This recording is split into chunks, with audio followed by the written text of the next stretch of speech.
आज 50 नई low floor AC CNG buses add की गई हैं। कई साल बीच में ऐसे थे जबकि एक भी बस दिल्ली की सड़कों पे नहीं आई, तो बसेस बढ़ने की बजाय बसेस कम होती गई, जिसकी वजह से लोगों को पब्लिक ट्रांसपोर्ट में दिक्कतें होने लगी, जिसकी वजह से बसें पूरी तरह से भीड़ से भरी रहती थी। और उसको सीएनजी पे लाने में कितनी मेहनत लगती है ये मैं बोल नहीं पाऊंगा आपको, बहुत कठिन है ये। एक कितने डिपार्टमेंट से परमिशन ली, कितने दिन टेस्टिंग किए, कितने रिपोर्ट्स मिले, तब वो सर्टिफिकेट मिला है।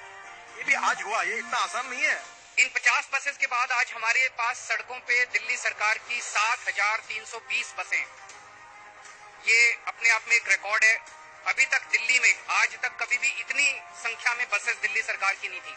सबसे ज्यादा अभी तक की सबसे ज्यादा बसें 7,320 बसें आज दिल्ली की सड़कों पे दौड़ रही हैं। ये दिल्ली पोल्यूशन में जिसके कारण कितनी तकलीफ हो रही है, अब आपके मार्फत हम ये सब बात आप प्रभावी रूप से लोगों तक ले जाओ और ये पंजाब हरियाणा में पूरे परली से बायो सीएनजी बन जाए। अब किट भी आ गई, टेक्नोलॉजी भी आ गई, हजारों कंपनियां आएगी, हर गांव में उसके रेट्रोफिट करने वाले सेंटर्स खुल जाएंगे, सीएनजी के प्लांट तैयार हो जाएंगे। और जैसे पहले मोबाइल फोन कुछ कंपनी का था, फिर धीरे धीरे बढ़ते गया और पहले मोबाइल करने के लिए कितने पैसे लगते थे, अब 40 पैसे में बात होती है। तो ये जैसे कॉम्पिटिशन होगी वो आगे जाएगा और ये पूरे देश में ये किसानों का भलाई करने वाला काम है, तो ये फैलेगा। अभी ये फैलना चाहिए, इसीलिए इतना बड़ा कार्यक्रम करके लॉन्चिंग करके मैंने अपने खुद के ट्रैक्टर को पहले प्रयोग किया, ये सब प्रूवन हुआ, सब सर्टिफिकेट मिले।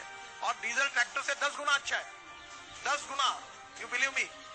इसकी उसको मेंटेनेंस लगेगा नहीं, क्योंकि कार्बन डाइऑक्साइड नहीं, कार्बन मोनोऑक्साइड नहीं, सल्फर नहीं, पोल्यूशन भी कमी। तो ये धीरे धीरे फैलेगा और होगा इसका। फिर इसके साथ इलेक्ट्रिक को हम लोग प्रमोट कर रहे हैं, ट्रांसपोर्ट मिनिस्ट्री और हेवी इंडस्ट्रियल मिनिस्ट्री। और अब हाइड्रोजन फ्यूल सेल में भी, जैसे हाइड्रोजन मिशन आया, उसमें भी काम हो रहा है। और इसके साथ साथ अल्टरनेटिव फ्यूल अगर देश में तैयार होगी तो देश में रोजगार निर्माण होगा। तो diversification of agriculture towards energy and power, ये हमारा मिशन है। और ये जो परली और बायो वेस्ट है, इससे भी हम एनर्जी तैयार करेंगे तो पोल्यूशन भी कम होगा और किसान, गांव गरीब मजदूर किसान का कल्याण होगा, वहां रोजगार निर्माण होगा। तो लॉन्ग टर्म पर एलएनजी यूज करेंगे, शॉर्ट टर्म ट्रांसपोर्ट के लिए बसेस के लिए इलेक्ट्रिक और सीएनजी प्रायोरिटी वाइज यूज करेंगे, डीजल और पेट्रोल के बजाय।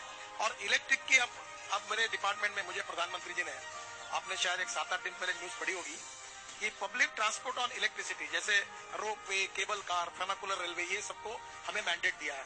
तो अब मैं इलेक्ट्रिक ट्रांसपोर्ट का भी प्लान कर रहे हैं। तो एक प्रकार से जो धर्मेंद्र जी ने कहा कि आगे भविष्य में हम ऐसी स्थिति तैयार करें कि हमारा इंपोर्ट मिनिमम हो, पेट्रोल डीजल के कारण जो फॉसिल फ्यूल का पोल्यूशन है वो नहीं के बराबर रहे, और इसका जो बेनिफिट है इकोनॉमी का, रोजगार निर्माण करने के लिए हो, प्रदूषण कम करने के लिए हो। और सबसे बड़ी बात जो इसकी पॉलिसी है नक्शल में, कि किसानों के पास इसका 1 लाख करोड़ इनकम किसानों का बढ़े।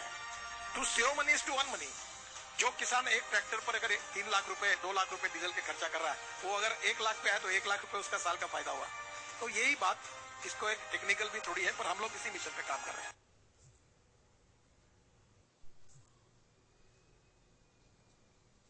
आज 50 नई लो फ्लोर